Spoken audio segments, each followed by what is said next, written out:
Bonjour à tous, nous sommes aujourd'hui avec Émilie et Cathy qui viennent nous parler d'un sujet qui leur tient à cœur.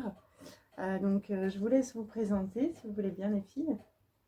Moi je suis Émilie, je suis psychologue et je suis aussi jeune maman d'une petite brune qui a 4 mois et demi aujourd'hui. Et c'est vrai que ce sujet du coup me parle beaucoup et j'ai pu traverser aussi des difficultés dans tout ce chemin et en même temps recontacter beaucoup de guérison, de force en moi et c'est super chouette qu'on puisse en parler aujourd'hui. Donc c'est pour ça que ça te tient à cœur de Ouais, partager. ouais, Ok. complètement.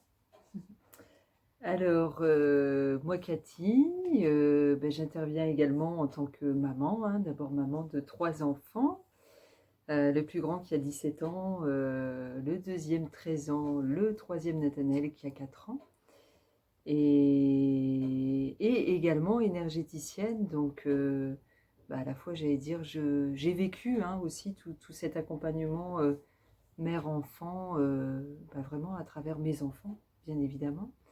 Et j'accompagne en effet les mamans, les bébés, avec beaucoup de bonheur aussi de transmettre en effet un lien vraiment dans le cœur, vraiment dans l'ouverture, vraiment une connexion pour que les transformations se réalisent au mieux pour la maman qui renaît, hein, et pour l'enfant qui est amené à naître et à révéler toute sa lumière.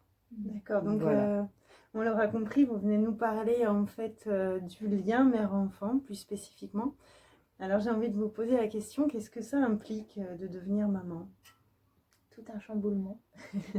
Oui, j'imagine. Enfin moi aussi je veux dire j'ai vécu, mais... Ouais. Je trouve que c'est un peu ce dont on avait pu discuter, mais que on contacte à la fois le côté merveilleux de pouvoir devenir maman, et d'un autre côté, il y a ce chamboulement complètement intérieur euh, de la préconception à finalement la naissance du bébé, et après aussi la phase, le quatrième trimestre en fait, dont on parle aussi beaucoup. Enfin, c'est un sacré chamboulement, ouais.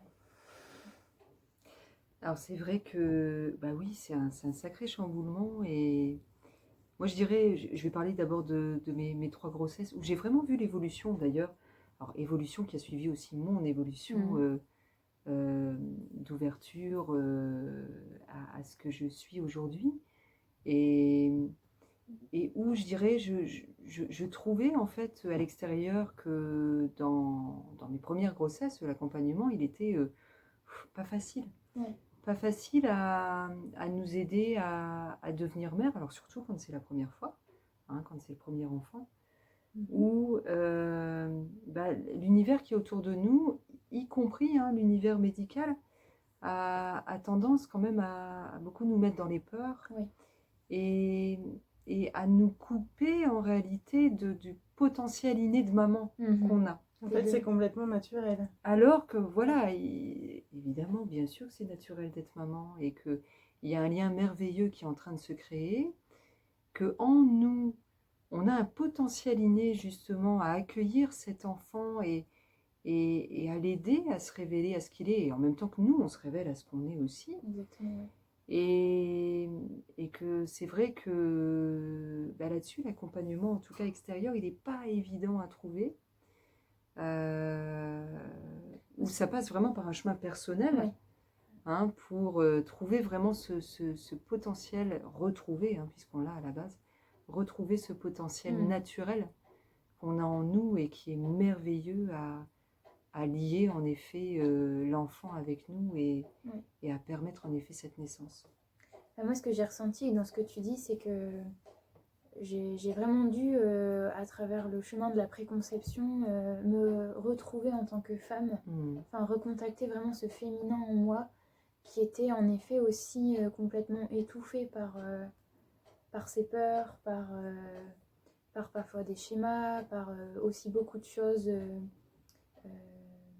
on va dire, dans mon propre lien avec ma maman aussi.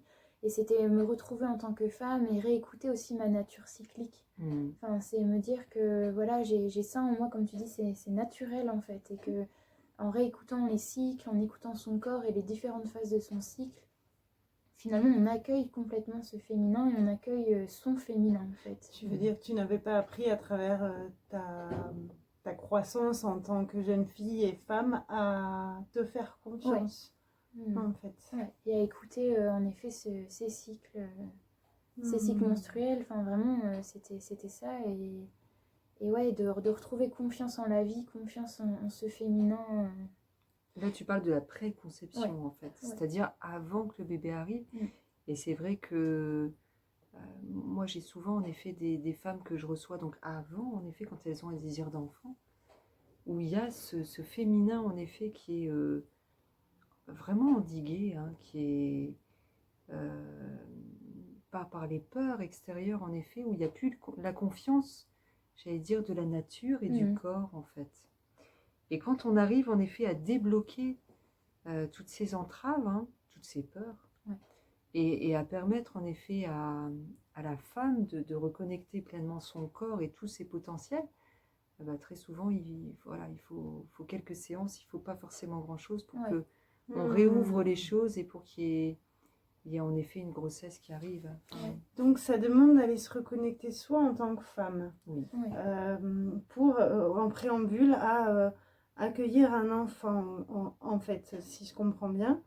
Mais à ce moment-là, une fois que l'enfant est là, enfin on l'a conçu et on sait il est en nous, comment est-ce qu'on peut faire au mieux en tant que femme, en tant que future maman, ou déjà maman, hein, tout dépend de la conception, pour aider le bébé à travers ce lien mère-enfant? je te laisse peut-être commencer ou tu veux que je commence? Je veux bien que tu commences. Oui. Alors, aider le lien mère-enfant, il y a vraiment quelque chose de toute façon qui se fait dès le départ.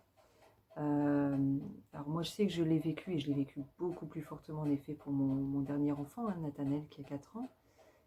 Et j'accompagne aussi dans ce sens-là.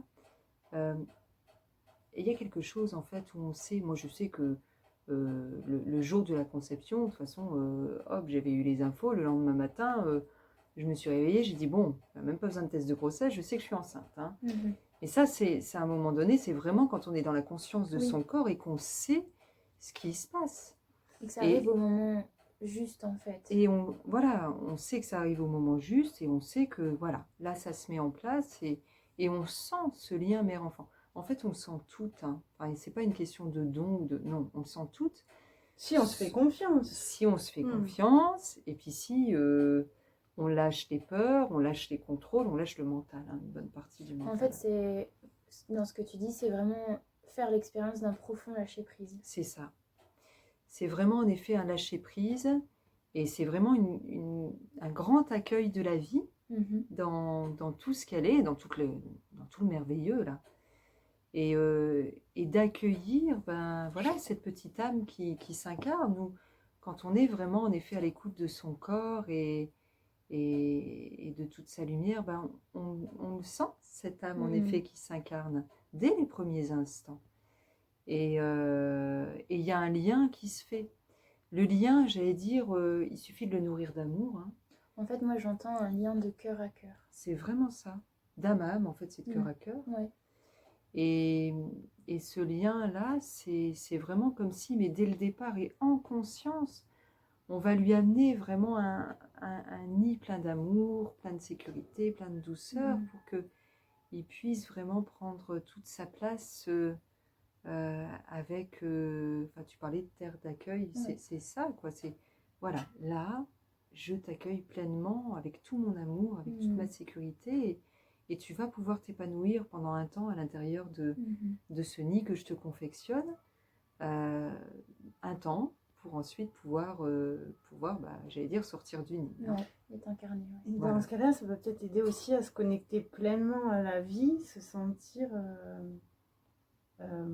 pas acteur de la vie, mais dans la vie, en fait. Vraiment, on contribue à la vie, on est la vie. Ouais. Enfin, il y a quelque chose de fort à ce moment-là. Oui, on recontacte quelque chose de fort, de vraiment aussi puissant. Et c'est vrai que moi, au moment où j'ai senti qu'elle s'était incarnée, Brune, il y avait beaucoup de sérénité finalement, parce que aussi, je pense que elle m'avait permis en amont, parce que moi je suis vraiment plus sur la préconception, parce que c'est là où j'ai vraiment le sentiment de beaucoup travailler sur cette terre d'accueil, à la nettoyer en fait, à faire de la place pour la vie en fait en moi. Bien sûr. Et quand elle a été là, c'était vraiment juste et c'était ok, ça a mis du temps, mais en fait ça m'a permis de vraiment faire tout ce nettoyage et pour recontacter cette beauté de la vie. Enfin, ouais.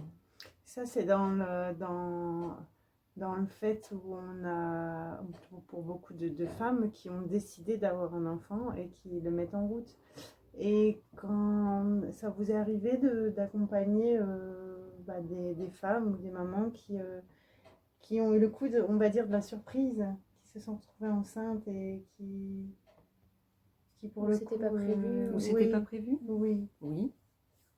Et dans ce cas, ce travail de nettoyage, comme tu dis, de la terre d'accueil peut se faire à ce moment-là aussi. Aussi, ouais, je pense qu'il peut se faire pour certaines personnes dans la phase de préconception et que c'est juste à ce moment-là. Et en effet, cette surprise, elle peut venir aussi amener à ce moment-là à conscientiser des choses en nous qui ont besoin d'être libérées, en fait. Ouais. C'est le moment, en fait. Ouais. C'est un moment fort. De toute façon, le nettoyage ne se fait pas que à la préconception. Hein. Le bébé, quand il s'incarne, il continue à nous faire bouger. Hein. Ouais. Donc, c'est vrai que... Alors là, je dirais, tout dépend de ce que chacune d'entre nous, on est amené à vivre. Et on parlait, par exemple, quelquefois des fausses couches qui arrivent avant que le bébé puisse... pleinement se développer. Pleinement se développer et ça arrive beaucoup plus souvent qu'on ne le pense. Ouais. Et ça demande aussi un accompagnement vraiment pour permettre à la maman alors déjà de se déculpabiliser absolument. Voilà, quelquefois une fausse couche, elle doit arriver parce que le bébé a choisi, parce que l'âme a choisi de faire une brève apparition et puis quelquefois qu'elle en a profité pour nettoyer un peu le terrain, pour... permettre soit de revenir ou soit une autre âme de revenir, mais que voilà, tout est juste à travers ça, il n'y a pas lieu de culpabiliser et surtout pas aussi de penser que parce que c'est arrivé une fois, ça va systématiquement arriver loin de là. Quelquefois, c'est une étape nécessaire et plus on l'accueille, j'allais dire, avec douceur et avec lâcher prise, hein, que ça devait se passer comme ça, plus on facilite justement le chemin qui suit. Et bien, oui, en fait, de ce fait, tu nous parles par exemple des fausses couches. Ça me permet d'embrayer ma question. Il y a les fausses couches, mais il y a aussi des fois des grossesses difficiles. Alors comment est-ce que à travers cette terre d'accueil, on peut accueillir au mieux ces situations de grossesse difficiles? Comment les interpréter? Donc oui, est-ce que vous avez quelque chose à nous dire par rapport à cet accueil maman-enfant en cas de grossesse difficile? Qu'est-ce qu'on peut faire soi-même pour faciliter les choses en fait moi, je sais que pendant la grossesse, j'ai eu le diabète, par exemple, gestationnel, qui n'était pas simple à gérer. En fait, j'ai vraiment l'impression aussi que quand ça vient révéler aussi à l'intérieur des mots, ça vient aussi révéler des choses à travailler sur nous. Et j'avais l'impression que ça devait aussi m'amener à travailler cette confiance, cette foi, en fait, en quelque sorte, en la vie. Est-ce que tu es prête à accueillir cet enfant? Est-ce que tu es prête à faire confiance à la vie? Oui, c'est ça. Et toujours ce fameux lâcher-prise, en fait, c'est... Comme si c'est très progressif, je lâche progressivement des choses pour, à un moment donné, être sereine complètement jusqu'au moment de l'accouchement et même encore après, finalement. Alors c'est vrai que moi, des grossesses difficiles, j'en ai eu hein, d'abord. Et oui, j'en ai eu à accompagner. La grossesse difficile, déjà, ce qu'il faut comprendre, c'est que on vient avec deux bagages, hein. Le nôtre et celui du bébé. Aussi, ouais. Donc, il y a notre âme, il y a l'âme du bébé. Et puis, on est là pour se faire avancer et bosser tous les deux. Donc, quelquefois, quand on vient se faire bosser les deux à la fois, j'allais dire, ça peut être rock'n'roll. Hein. Il y a des grossesses, en effet, où ça peut être... oui, on peut avoir des petits soucis et En fait, l'important, c'est de prendre en effet la leçon, de prendre l'expérience de tout ça, de comprendre quelque part ce que ça vient nous révéler, et de comprendre qu'en réalité, ben, voilà, moi j'ai vécu avec Nathanaël par exemple une pré-éclampsie, hein, donc dans un contexte qui n'a pas été simple parce que bon, c'était un banal accident qui aurait pu ne pas générer de pré-éclampsie.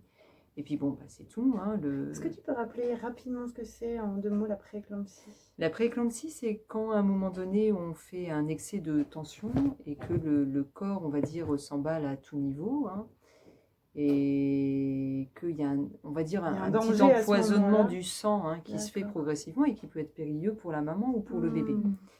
Donc c'est vrai que c'est des situations qui sont extrêmement préoccupantes pour la maman ou pour l'enfant. Et alors pour toi, qu'est-ce qui s'est passé quand tu as appris que tu avais ce danger de pré-éclampsie? Ben moi je l'ai appris très subitement parce que j'avais eu un petit saignement qui au départ était bénin, mais bon, qui a affolé l'hôpital où j'étais et qui malheureusement de ce fait-là a amplifié, on va dire, la tension qui était tout juste à l'époque. Donc bon, comme quoi, hein, c'est extrêmement aussi important de se rendre compte que les peurs influent sur aussi l'état de santé, sur le psychique et sur le corps, et que ça peut causer de gros dégâts. Moi, malheureusement, en effet, on n'est pas infaillible, hein, même si, en effet, à l'époque, j'étais déjà très ouverte. Il y a eu des peurs extérieures qui ont été extraordinairement fortes et qui ont influé sur nous, en effet, et qui ont fait que voilà, les choses se sont un petit peu dégringolées. J'allais dire dégringolées, mais où vite derrière on a remonté la pente, puisque justement, c'est une merveilleuse épreuve. Où moi, quand j'explique un peu ça, je dis, mais on est tombé vraiment en enfer, mais pour ensuite revenir presque au paradis. Ça a été vraiment quelque chose une descente, mais une ascension. Où ça nous a demandé, à moi et à Nathanaël, à aller recontacter vraiment un potentiel encore plus fort dans un environnement qui était sombre, pour dire, mais allez, quoi qu'on en dise, on va y aller, on va vivre, il n'y a pas de souci, et puis on va transformer tout ça. Et en réalité, cette expérience-là, elle nous a demandé en effet d'aller chercher un potentiel encore plus grand, encore plus fort en nous. Une force hein, aussi, force de vie, qui était plus forte que la peur en réalité. Plus forte que la peur, plus forte que toutes les peurs hein, qu'il y avait autour de nous. Et où d'ailleurs, contre tout prognostic qu'on nous donnait, on a remonté très très très vite, et on est sorti très très vite de l'hôpital en bonne santé, contrairement aux prédictions qui étaient données. Donc, ce qui veut dire que, évidemment, avec ce grand potentiel de maman, avec cette confiance en soi et en la vie, mais on peut faire des miracles, bien évidemment. Moi, je l'ai vécu, il y en a qui le vivent, hein, avec des bébés prématurés. Vous prenez les mamans qui sont avec les bébés kangourous, mais on est vraiment dans cet échange d'âme à âme et cet échange de cœur c'est ça que le bébé a besoin. Extraordinaire. C'est ça que le bébé a besoin. C'est le meilleur médicament qu'on puisse lui donner. Et c'est retrouver ça, je trouve. C'est retrouver en effet ce lien de cœur, cet amour inconditionnel en effet qui est donné entre la maman et l'enfant et qui fait remonter à vitesse extraordinaire. Et ça, en effet, aujourd'hui, ça passe de plus en plus, ça dépend les pays, ça dépend les établissements, etc. Mais sans y mettre les mots, mais c'est de l'énergétique, hein, tout ça en fait. En fait, si je comprends bien, vraiment, devenir maman, c'est aller recontacter cette capacité de donner la vie et croire en ce pouvoir qu'on a tous en nous à favoriser, à créer la vie et à la favoriser et à se reconnecter au meilleur de nous-mêmes en fait. Exactement. À ce pouvoir de vie, ce pouvoir de vie. Les psychanalystes parlent de puissance de vie contre la puissance de mort. Là, on est vraiment dans je donne ce crédit à la vie pour faire son chemin. Et ce que tu évoques aussi, c'est parfois les limites du milieu médical qui veut faire en sorte que du coup la maman soit au mieux pour donner vie et dans les meilleures conditions possibles, mais des fois c'est presque comme si ça faisait pire que mieux. Alors, sans remettre en question non plus, hein, je veux dire, le milieu médical, il a aussi sa raison d'être pour certaines choses, bien évidemment, mais trop de contrôle, trop de peur, bah, j'allais dire, verrouille en réalité notre confiance et notre potentiel de maman. Oui. Enfin, je ne sais pas comment toi Oui, tu l'as vécu. Mm. Et donc, il y a simplement un juste équilibre à trouver. Oui. Et qui est important en effet de trouver pour, j'allais dire, révéler le meilleur à travers la maman et à travers l'enfant. Ouais. Parce que c'est vrai que ce côté médical peut aussi avoir un côté rassurant finalement qui peut venir favoriser aussi ce Exactement. lien de cœur à cœur, dans le sens où accoucher dans une structure où on sent qu'on est accueilli, respecté et qui nous sécurise, ça peut aussi être juste pour certaines mamans et pour d'autres ça sera pas juste et il faudra passer par ça sera l'expérience d'un tout autre accouchement et Exactement. une toute autre manière de vivre tout ça en fait. Puis de toute façon, ce qu'on voit aussi, c'est que les manières d'accoucher se diversifient au sein des hôpitaux. On peut accoucher de façon plus naturelle dans l'eau. Enfin, il y a des évolutions qui se créent à ce niveau-là. Et dans ça, je trouve qu'on est de plus en plus au contact de justement la femme. Le corps de la femme sait faire en fait. On sait au fond de nous comment donner naissance à notre enfant. Et le plus important en fait dans tout ça, c'est que le corps médical ne vienne pas prendre le contrôle sur ça, mais qu'il puisse vraiment être lui aussi garant de cette sécurité et accompagnant. On revient dans cette notion de confiance en fait. Okay. Et nous faire confiance aussi. Hein. Bah, c'est ça, je pense que en réalité, c'est pas, y a pas de bon ou de mauvais outils, c'est la manière d'appréhender les choses. Oui, voilà, et dans le respect de chaque force. Exactement. En partie. Moi-même, je dis, mais toi tu le dis de la même manière, quand on accompagne quelqu'un, c'est l'accompagnement qu'on fait. C'est-à-dire que on fait pas à la place de. On fait pas à la place de l'autre.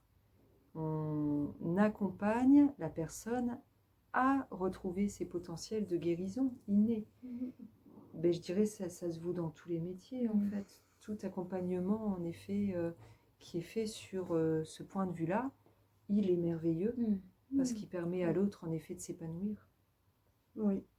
Et alors quand l'enfant naît justement, comment est-ce que la maman va l'accompagner au mieux au tout début de sa vie, cet enfant? Comment ça se passe?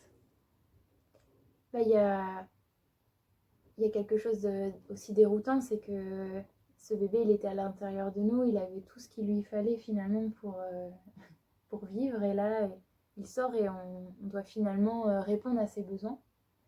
Et ce que je trouve merveilleux, c'est de voir que notre corps est fait pour répondre à tous ses besoins, que ce soit dedans que dehors, finalement, avec l'allaitement. Aussi tous des signaux qui peuvent intérieurement aussi nous alerter. Là, il a besoin d'être rassuré, là, il a besoin de manger.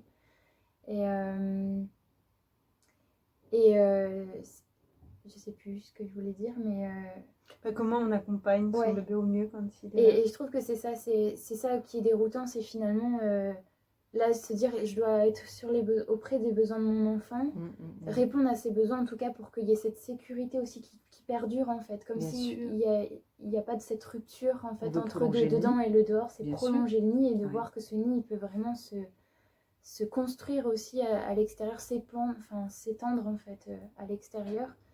Et je trouve qu'à ce moment-là, moi, ce qui est fort, c'est aussi la place du papa. Enfin, c'est ce qui me vient là, c'est le papa, il est là aussi pour finalement prendre soin de la maman qui, là, doit donner aussi pour son bébé. Et le papa prendre soin de la maman qui, finalement, dans cette parenthèse, ne peut pas autant prendre soin d'elle qu'avant, pendant la grossesse.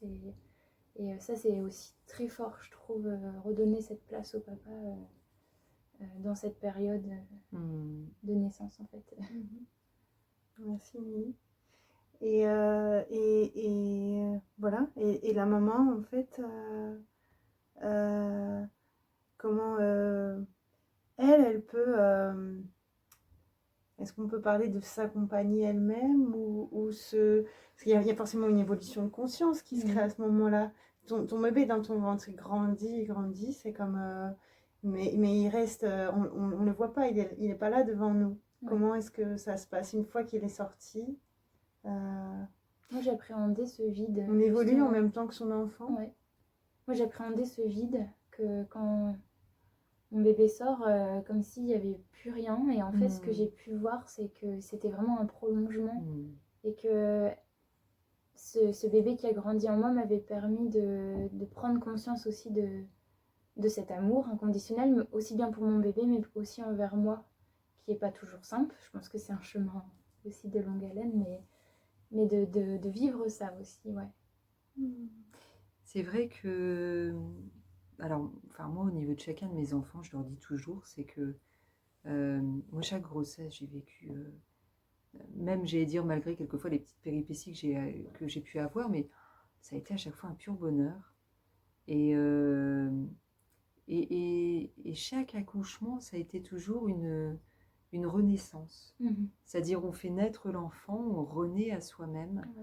Il y a vraiment quelque chose de magique et de merveilleux et un lien qu'on sent qui était présent pendant toute la grossesse et qui perdure en effet à l'accouchement, qui s'incarne, qui nous rend aussi, j'allais dire, toute la matérialité dans ce potentiel de création qu'on a. C'est merveilleux quand même de pouvoir donner la vie. Enfin, moi, j'ai toujours été en... Enfin, j'ai dit, je ne sais pas ce qu'il faut dire, en admiration de moi-même de pouvoir... c'est merveilleux, c'est quand même extraordinaire. Et c'est vrai qu'à travers, en effet, ce qu'on vit et quand on peut accompagner aussi des jeunes mamans, c'est quelque part, en effet, leur redonner...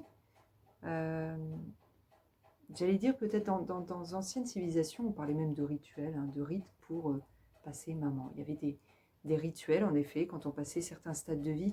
Devenir maman, c'est quand même super costaud, quoi. Ouais, c'est pas rien.